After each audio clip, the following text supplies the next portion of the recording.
Thanks for tuning in to this week's edition of Market Insights. This is Steve Fernandez with Smart Profits Daily. In today's episode, I'm going to talk to you about the crypto market and why I think 2021 will go down as the year of crypto. Before we get started, I'm going to ask for your support for our channel. Our goal here is to help as many people as possible, and with your support, we have a better opportunity to do so. So please like the video, hit the subscribe button, and the bell icon. That way you get alerts every time we post a new video. So if you've been paying attention, 2021 in the stock market has really been characterized by a shift from investment in growth stocks to value stocks.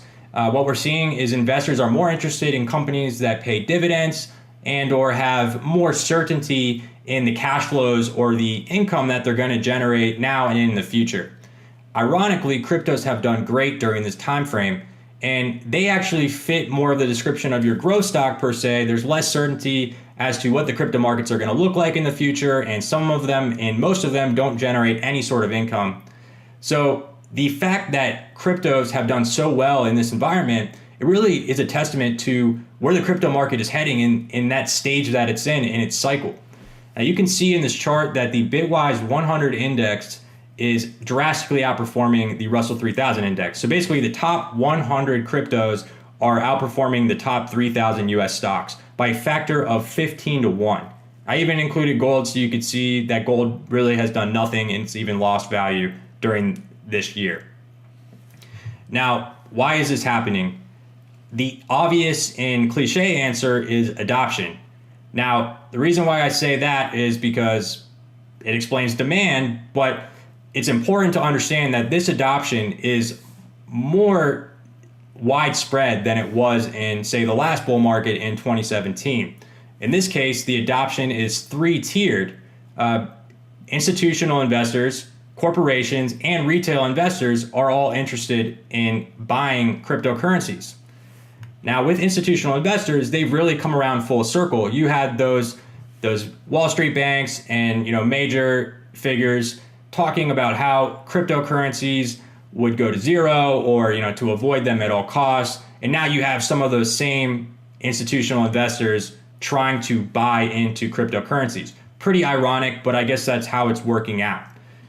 Now, custodial solutions, or the ability for institutional investors to hold cryptocurrencies on a large scale, have increased dramatically, and that's enabling institutional investment on a larger level.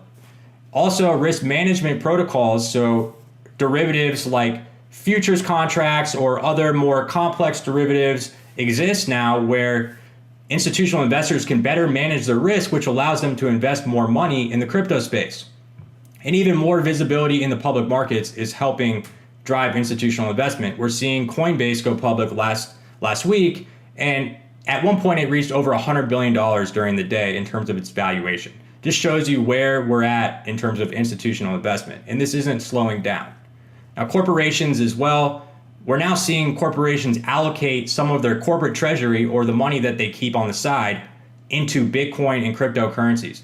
Tesla, for example, invested $1.5 billion into Bitcoin, and they made more money off of that Bitcoin in just a matter of weeks than they did in 2020 all year selling cars.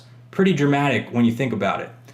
You also may have heard of MicroStrategy. They have been steadily investing in Bitcoin, and that's really been their business strategy for growth. They even issued $1 billion in debt to buy more Bitcoin. What does that tell you about corporate acceptance for Bitcoin? You have PayPal and Visa are enabling their customers to pay with cryptos now. Seems like corporations are really jumping on board here. Also, retail investors, which was really what drove the 2017 bull market, there's actually more of a broad spread interest in cryptos in general as opposed to Bitcoin. You can see in this chart, there was a spike in 2017 in terms of Bitcoin search volume on Google. There was a slight increase in the words cryptocurrency, but in the recent 6 months or so, you can see that Bitcoin has really risen again, but it's more of a sustainable rise. It's not just a spike and a fall in terms of search interest.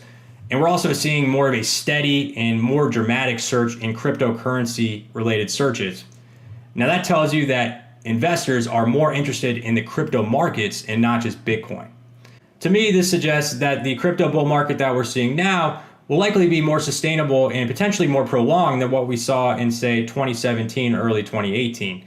At that point, investors seemed to be buying crypto and were more interested in Bitcoin because it was appearing to be a get-rich-quick trade. And now this time around, investors are more interested in crypto in general, and it appears that they're more interested in crypto as a long-term investment.